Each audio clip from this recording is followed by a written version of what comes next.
Bismillahirrahmanirrahim. Raditu billahi rabba wa bil islami dina wa bi muhammadin nabiyya wa rasulah. Rabbi zidni ilman warzuqni fahman. Assalamualaikum warahmatullahi wabarakatuh. Perkenalkan, saya Muhammad Fajar Ramadhani sebagai moderator pada presentasi pada hari ini. Kelompok saya beranggotakan Muhammad Fajar Ramadhani, Enis Arifiadoh, dan Dina Ayu Martasila. Langsung saja, kami di sini akan membahas tentang langkah-langkah dan siklus dalam PTK. Presentasi pertama akan dijelaskan oleh Muhammad Fajar Ramadhani. Langkah-langkah menyusun proposal PTK. Yang pertama yaitu judul penelitian harus meliputi di antaranya sebagai berikut. Yang pertama yaitu deklaratif. Deklaratif artinya menjelaskan sesuatu hal. Jadi sebuah judul itu harus menjelaskan apa yang akan kita teliti. Yang kedua yaitu singkat. Judul sendiri harus dengan bahasa yang singkat. Tetapi ada juga syarat yang ketiga yaitu jelas, kurang lebihnya 15 kata. Jadi antara 2 dan 3 saling berhubungan, yaitu judul harus singkat dan jelas. Yang terakhir yaitu memberikan kemungkinan penafsiran yang bermacam-macam. Sebuah judul itu pastinya masih bersifat global agar pembaca tertarik dengan apa yang ada dalam penelitian tersebut. Lanjut, yang kedua yaitu proposal bersangkup. Isi dari proposal yaitu yang pertama pendahuluan. Jelas sebuah penelitian atau sebuah proposal penelitian pasti memiliki pendahuluan. Pendahuluan itu berisi tentang masalah yang kita temukan dalam kelas yang akan kita teliti. Yang kedua yaitu rumusan masalah.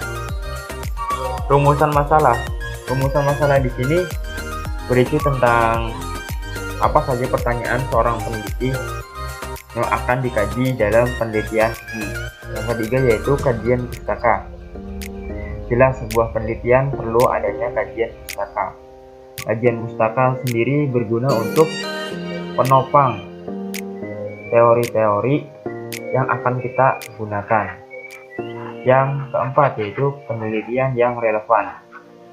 Ketika kita akan melakukan sebuah penelitian, maka kita harus merujuk juga pada penelitian-penelitian yang terdahulu. Jadi kita memiliki sebuah judul atau sebuah penelitian yang hampir mirip dengan penelitian yang terdahulu untuk referensi ketika kita melakukan penelitian. Yang kelima yaitu tujuan penelitian PTK. Jelas sebuah penelitian pasti memiliki tujuan. Nah, tujuan tersebut ditulis dalam kolom kelima yaitu tujuan penelitian PTK. Yang keenam yaitu kontribusi penelitian. Apa saja kontribusi dalam penelitian ini disebutkan di dalam kolom ke-6. Yang ketujuh yaitu metode penelitian. Jadi di yang ketujuh ini apa metode yang akan digunakan oleh peneliti dalam penelitian tindakan kelas ini. Yang ke-8 personalia peneliti. Yang ke-9 yaitu rencana pembinaan peneliti. Yang ke-10 yaitu jadwal kerja. Yang ke-11 yaitu lampiran-lampiran. Lampiran-lampiran di sini berisi tentang gambar-gambar, dokumentasi, persuratan, dan lain-lain yang mendukung akan penelitian yang kita lakukan. Yang terakhir yaitu daftar pustaka dan daftar tim penerbit. Jelas, sebuah penelitian pasti harus memiliki daftar pustaka dan daftar tim penerbit. Daftar pustaka berguna untuk menopang apa yang kita kutip dari buku-buku yang ada agar tidak dinamakan copy paste atau biasa disebut dengan plagiasi, dan daftar tim penerbit. Selanjutnya, presentasi yang kedua akan disampaikan oleh saudari Elis Molistriado. Badannya saya persilahkan. Bismillahirrahmanirrahim. Assalamualaikum warahmatullahi wabarakatuh.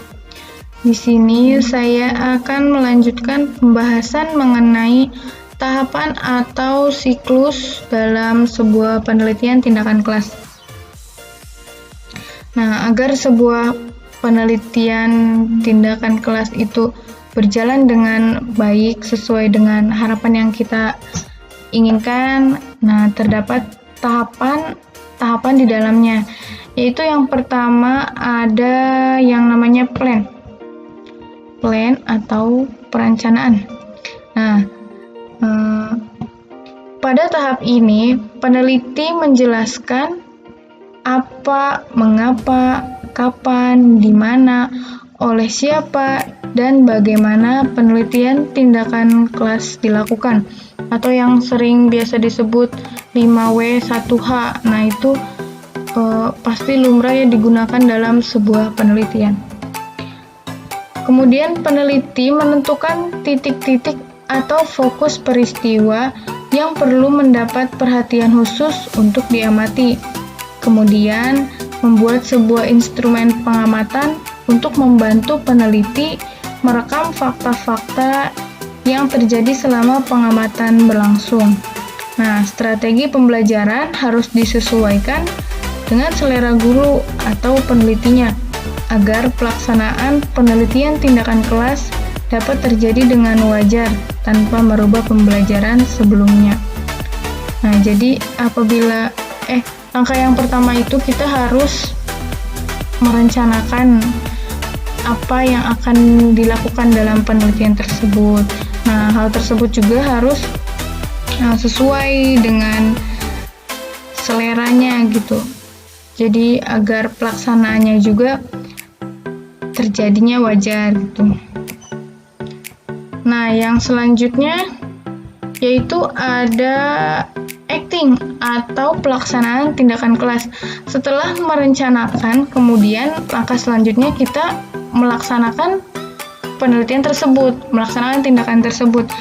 Nah, rancangan pelaksanaan penelitian tindakan kelas diimplementasikan atau diterapkan, dan yang perlu diperhatikan adalah harus ada komitmen seorang guru untuk tetap mengikuti rancangan yang telah direncanakan sebelumnya tanpa merubah kewajaran berperilaku, serta hindari situasi kekakuan, yang artinya biarkan untuk mengalir seperti biasa supaya informasi yang diperoleh itu akurat gitu. Jadi dalam pelaksanaannya harus tidak boleh kaku gitu agar hasilnya itu maksimal. Nah, adapun langkah-langkah dalam pelaksanaan tindakan tersebut, yang pertama membuat rencana pembelajaran dan skenario tindakan yang ingin dilakukan. Nah, kembali lagi dalam tindakan juga, sebelumnya kita harus melakukan atau membuat rencana apa yang akan diteliti, apa yang akan dilakukan gitu. Jadi tetap yang pertama itu harus merencanakan. Nah, selanjutnya yang kedua, menyiapkan alat atau fasilitas pendukung yang diperlukan seperti alat peraga, media, dan segala keperluan lainnya yang akan digunakan dalam sebuah penelitian. Jadi setelah membuat rencana, langkah selanjutnya itu kita menyiapkan apa saja nih yang akan digunakan dalam apabila kita akan melakukan penelitian. Selanjutnya yang ketiga yaitu menyiapkan alat perekam atau cara merekamnya serta cara melakukan pengamatan pada proses dan hasil kerja siswa. Nah, setelah menyiapkan alatnya, kita juga jangan lupa untuk menyiapkan alat perekamnya untuk pengamatan gitu. Jadi kan kita dalam penelitian itu juga butuh sebuah dokumentasi untuk bukti gitu ya. Nah, yang terakhir, setelah kita merencanakan, menyiapkan alat, fasilitas untuk perekaman dan yang lainnya, selanjutnya kita mempraktikkan sendiri hasil rancangan, yaitu dengan mensimulasikan pelaksanaan tindakan dengan mempertimbangkan waktu pelaksanaan. Nah, jadi sebelumnya itu kita harus mensimulasikan dulu apakah rancangan yang sudah kita buat ini sesuai atau tidak gitu dipraktikkan. Mungkin sekian yang dapat saya sampaikan. Selanjutnya mengenai pengamatan dan refleksi akan dilanjutkan oleh pemateri yang selanjutnya. Terima kasih.